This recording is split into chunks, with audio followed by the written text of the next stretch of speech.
I'm just trying to think of any introduction or not, but I guess I can just say, hey, let's talk today about Hung by the Tongue. Okay. So That wasn't yours, right? uh, I did not come up with the saying "hung by the tongue." The first time I heard it was a gentleman by the name of Skip Ross. But Skip Ross, when I was listening to him the other day again, and he referred to a comic that he saw at one point of somebody, and I can't remember exactly whose the comic was, or the comedian, or the comic, the strip writer, but he actually showed somebody having the tongue pulled out, hung over top of a tree branch, and then wrapped around his neck. But in essence, hung by the tongue is a very simple concept. There's two elements to it, but one is what you say is what you get. So watch out what you say. But the interesting thing about it is what we say tends to be what we believe.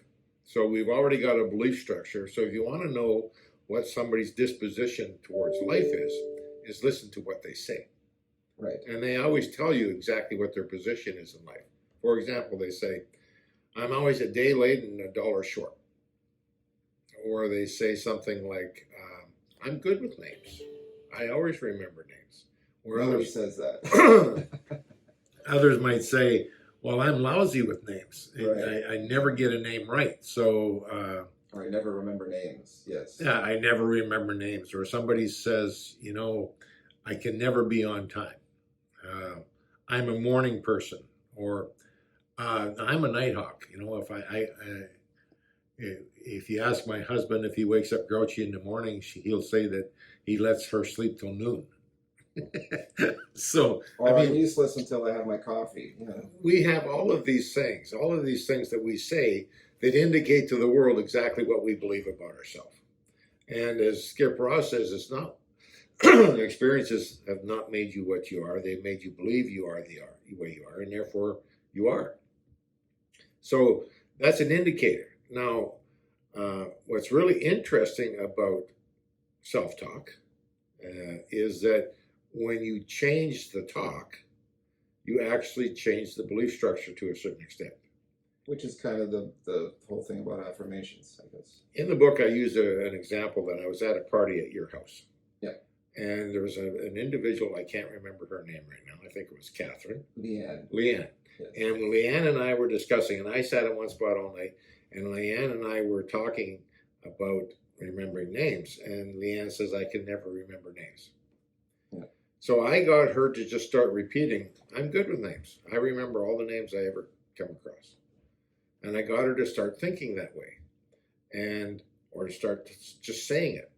And what was interesting for the rest of the night, every time I saw her, I said, who's that person? And she could give me the names because she started verbalizing that she was good with names, which automatically put her attention on it, changed her belief structure, and she actually found out something about her ability that she was not aware of because she never had to be aware of it, because as long as she kept saying, I can't remember names, I'm real good with names. No responsibility, is it? Yeah, exactly.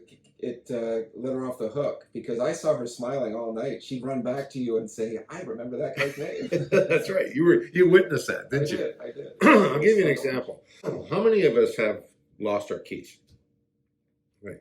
Or misplaced our keys? Right. Well, we know one thing. The keys are in the last place that we saw them, or the last place we put them. But most of us, when we misplace our keys, we'll start verbalizing something like this. I can't find my keys.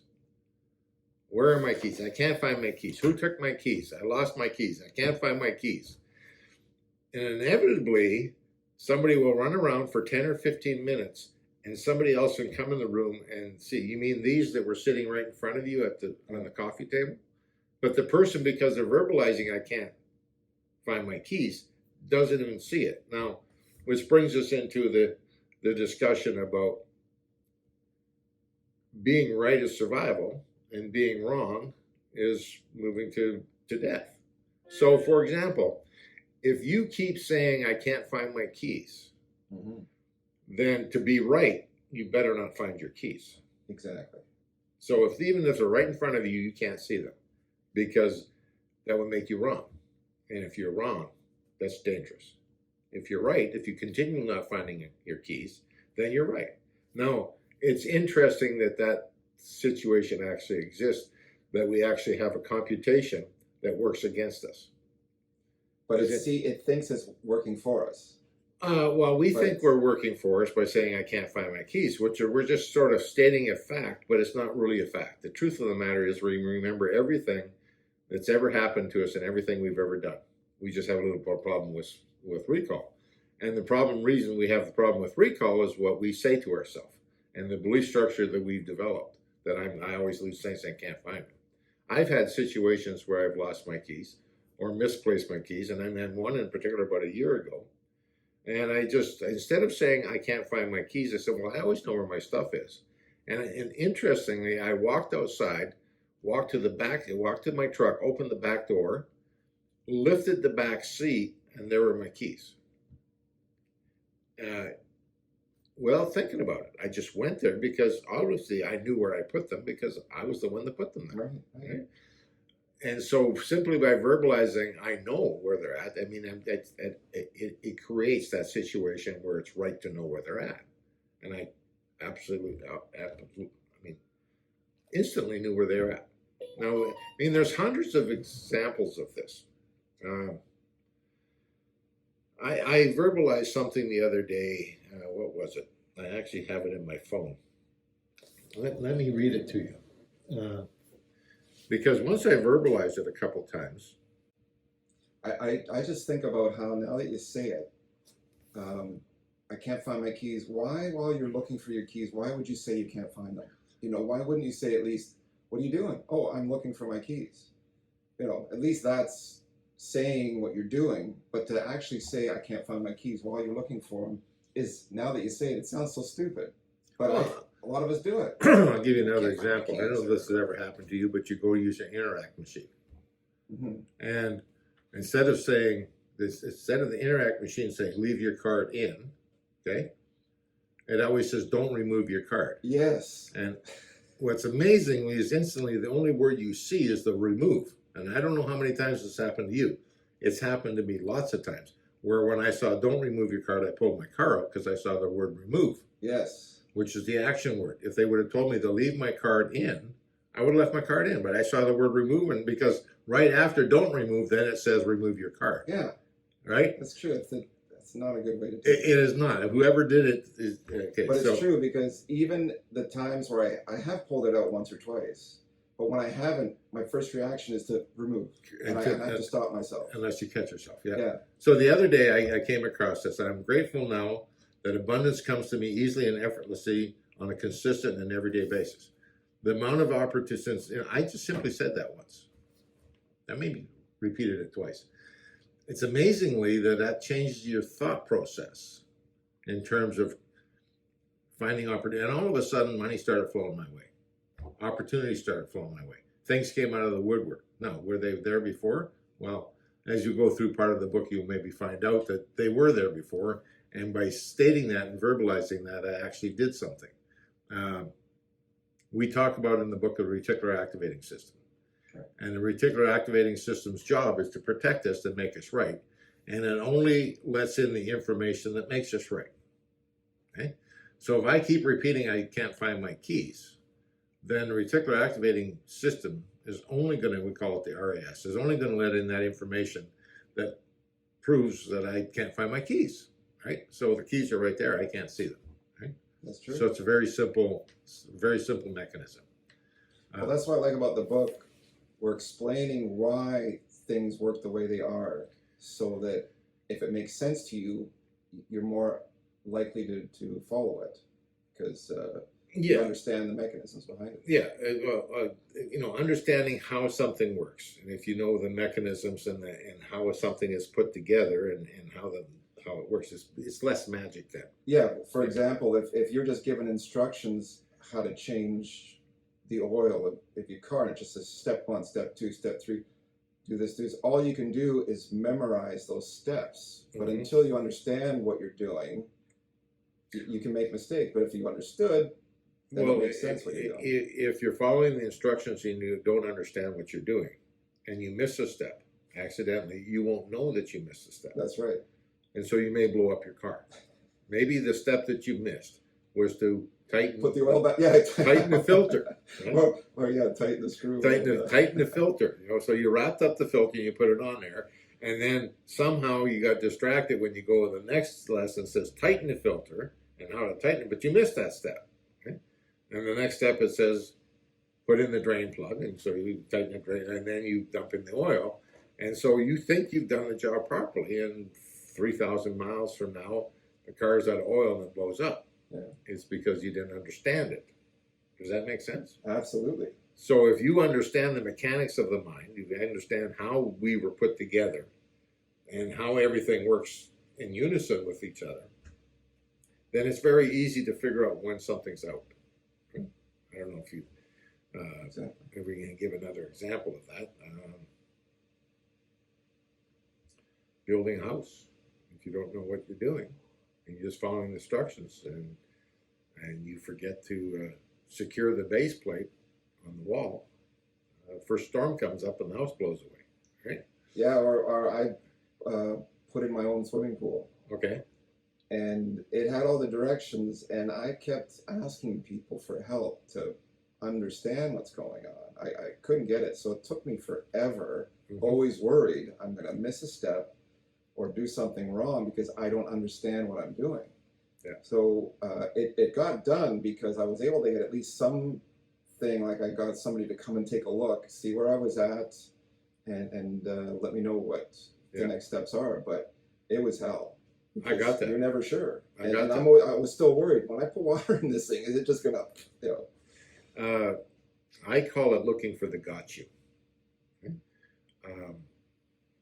Anytime I start something new, I'm concerned that there's a whole bunch of got yous. There's stuff that's not documented about certain procedures or ideas, or somebody's given you instructions, but they've taken for granted that you had a certain understanding Yes. before you started.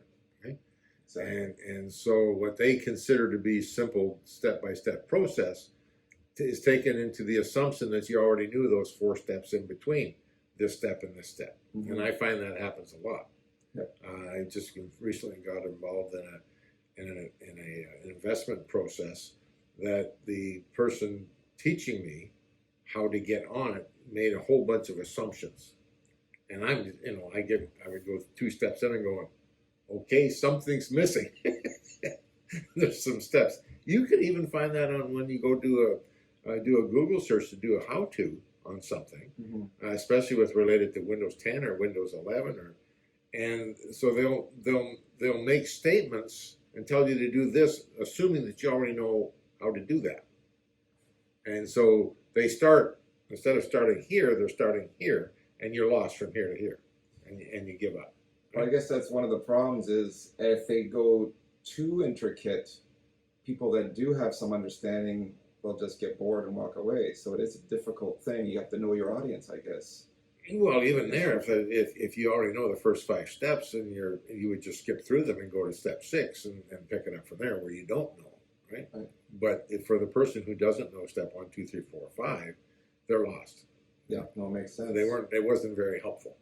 So going back to hung by the tongue, and you were saying there's basically 2 things to look at. Well, one is an indication of what it is that your belief structure is by what you say. By what you say, and you have to make yourself right. But the other thing is that you can now choose different words, and by choosing those different words and repeating them, you actually, in essence, and we talk about in the book about how to take control of the RAS, the reticular activating system. But one of the ways is to verbalize something and bring it into existence. Because simply by saying it, you start believing it. Because your memory has got, forgetting or remembering, your true ability is to remember everything. So by simply saying that you remember where everything is, it automatically opens up that system. So you actually can improve your life and change your circumstances simply by watching what you say. Skip Ross talks about putting a little man on your shoulder, and every time you say something, have that little person say, "Is that what you want?" No. Then why say it? Right? And if you think in terms of if you start verbalizing what it is that you want, as if you already have it, it'll automatically show up in your life. And it's an amazing thing that happens. Yeah. And I keep thinking about affirmations, which is kind of like that, but maybe talk about how that's not different and similar and dissimilar. Well, let's define what an affirmation is. Okay. How most people do affirmations is they make a list of characteristics that they want, and then they monotonously repeat them to themselves every day. Right. Okay. So in order for an affirmation to actually work, there's two elements that have to be in it. One is it has to be stated. The second, it has to be, well, there's three elements. It has to be, you have to start believing it. And the third element is you have to put some emotion in it. You have to actually visualize that you have that. If you watch the great athletes, Mm-hmm. you watch a high board diver. You watch them stand on the top of the board. You'll close your eyes and you'll see them going through the motions of that dive. They're actually visualizing every part of that dive, and that's, you know, an affirmation without that element, without that emotional and the imagined element, and putting in their imagination, is basically just empty words, right?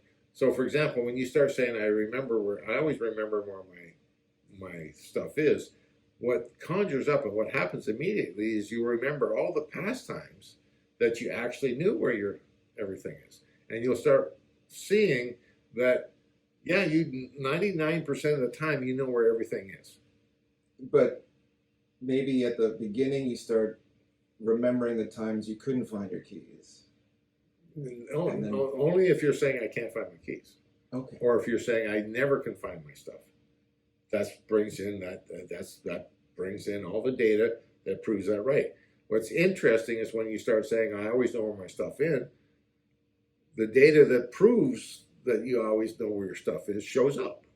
It's So there. that the verbalizing is kind of the first step. Well, okay. You can't control your thinking. We've talked about this before, right? You know, I can ask you, Dave, I'm going to give you $1 million if for the next 10 minutes you don't think about pink elephants. Yep. And even though there's $1 million involved, the first thing you saw when I said pink elephants was pink elephant. And it wouldn't matter if it's pink elephants or purple crocodiles or polka dotted turtles. As soon as I say it, you can't move away from that thought. You only can move towards it until you get a picture of what it is I'm asking you not to say. So you can't control your thoughts. Right. So the way you control a thought is by an action. So you have an action, which is followed by an emotion, which is then followed by a thought. So if you start an action, speaking something is an action. Right? Yeah. So if you act upon what you intend, now let's face it, when you're looking for your keys, your intention is to find your keys, I would assume. Yes.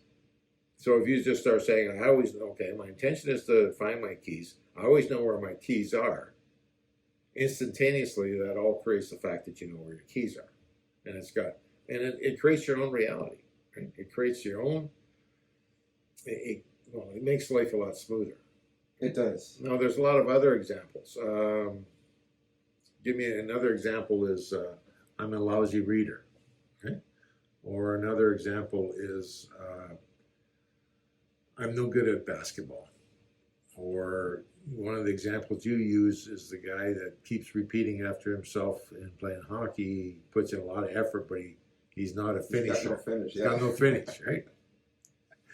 So here's a guy that had ample talent that started repeating to himself because somebody told him that he has no finish, and he actually owned it and said, I have no finish. And as you know, when you're playing hockey with him, he can do everything, take the puck up the ice, get everything in the perfect position, but he can't put it in the net. Is that true? That's very true. Now, does it have anything to do with his talent? No. Very talented, very energetic, determined, great guy. So he can stick handle the puck all the way up the ice. He can He's a move it defenseman. He'll take that puck all the way down. all the way. But when he gets near the net, what happens? Nothing. He proves that he's got no finish. That's right. So he doesn't even try anymore, right? He's to the point that he's convinced he's got no finish. Well, I don't know if he doesn't try anymore, but he makes sure he's right, and he doesn't finish. So it would probably indicate he doesn't finish. He looks for somebody to pass it to. If he's got an open shot, he freezes, he gets stiff, he gets uncertain. But He shoots, but it's going to be right in the goalie's chest, or miss the net, or yeah, he's got no finish, and he's going to prove it. That's right. Because if he made it, if he started scoring goals, what would happen? He'd be wrong. He'd be wrong. He would have finish. So if he starts scoring goals without first preparing himself to score goals by believing he can score goals, it would be destructive, right? If he scored 4 in a night, he'd probably be sick for the next game because he's way out of his, as we talk about later at some point in the book, we talk about a comfort zone. And anytime you move out of your comfort zone, something comes on. Everything in your life works to get you back in your comfort zone. Mm-hmm. So, exactly. So we talk in terms of, instead of trying to go out of your comfort zone, we talk in terms about moving your comfort zone. And there's some methodologies that's involved in moving your comfort zone. Yeah, we can talk about that next time. Yeah.